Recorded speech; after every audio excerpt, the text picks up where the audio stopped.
میں کہتا ہوں ایک گھر میں صبح کا آغاز سجدوں سے ہوتا ہے، پھر سورہ یاسین کی تلاوت کی جاتی ہے، سارا دن گھر کے اندر محبت، چاشنی اور پیار سے افراد خانہ کا وقت گزرتا ہے۔ کمائی کر کے لانے والا گھر کا کفیل رزق حلال لا کے اپنے بچوں کو کھلاتا ہے، نظر کی پاکیزگی اور خیالوں کی طہارت کا سامان ہوتا ہے۔ شام کو سورہ واقعہ پڑھی جاتی ہے، سونے سے قبل سورہ ملک کی تلاوت ہوتی ہے، دہلیز پہ آنے والے سائل کو جھڑکا نہیں جاتا، مہمان کی عزت کی جاتی ہے، تکریم دی جاتی ہے، گھر کو صاف ستھرا رکھا جاتا ہے، قرآن کی تلاوت کی مہک پھیلی ہوتی ہے گھر میں۔ گھر کے اندر درخت پر 100 الو بھی بیٹھ جائیں اس گھر میں بربادی نہیں آئے گی۔ اور ایک گھر میں اللہ کے حکموں کو توڑا جاتا ہے، افراد خانہ ایک دوسرے کو گالم گلوچ کرتے ہیں، قرآن کبھی کھول کے کسی نے نہیں دیکھا، سجدے کی کسی کو توفیق نہیں ہوئی، تو گھر کے اندر جو مرضی رکھ لیں برکت نہیں ہوگی۔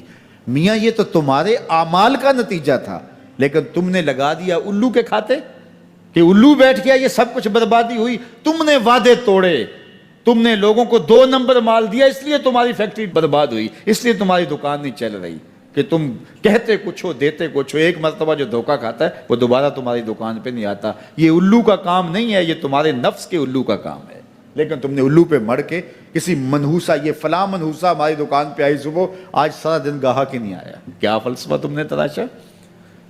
تو فرمایا ولا حامہ، الو بھی کوئی چیز نہیں، ولا سفرا، اور نہ ہی سفر کا مہینہ کوئی چیز ہے کہ آپ سفر کے مہینے کے نام لگا کر کے کسی چیز کا انکار کر دیں۔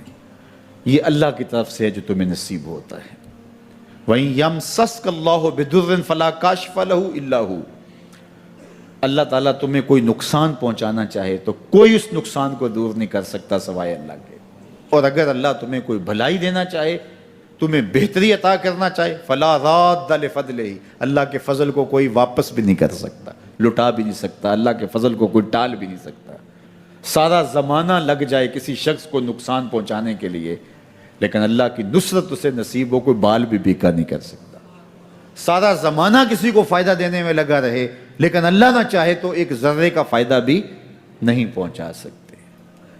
ایسا ہوتا ہے نا کہ مریض بہت دولت مند ہے اور اعلیٰ سے اعلیٰ علاج گاہ میں اس کو پہنچا دیا گیا، ہر وقت 5-6 ڈاکٹر اوپر کھڑے ہیں، ایک ایک سانس کو کنٹرول کرنے کی کوشش کرتے ہیں، کئی مشینوں کے اندر ایک ایک چیز کا ہر وقت ٹیسٹ ہو رہا ہے، لیکن موت آئی تو سارے ڈاکٹر ایک سانس کی بھیک بھی نہیں دے سکتے۔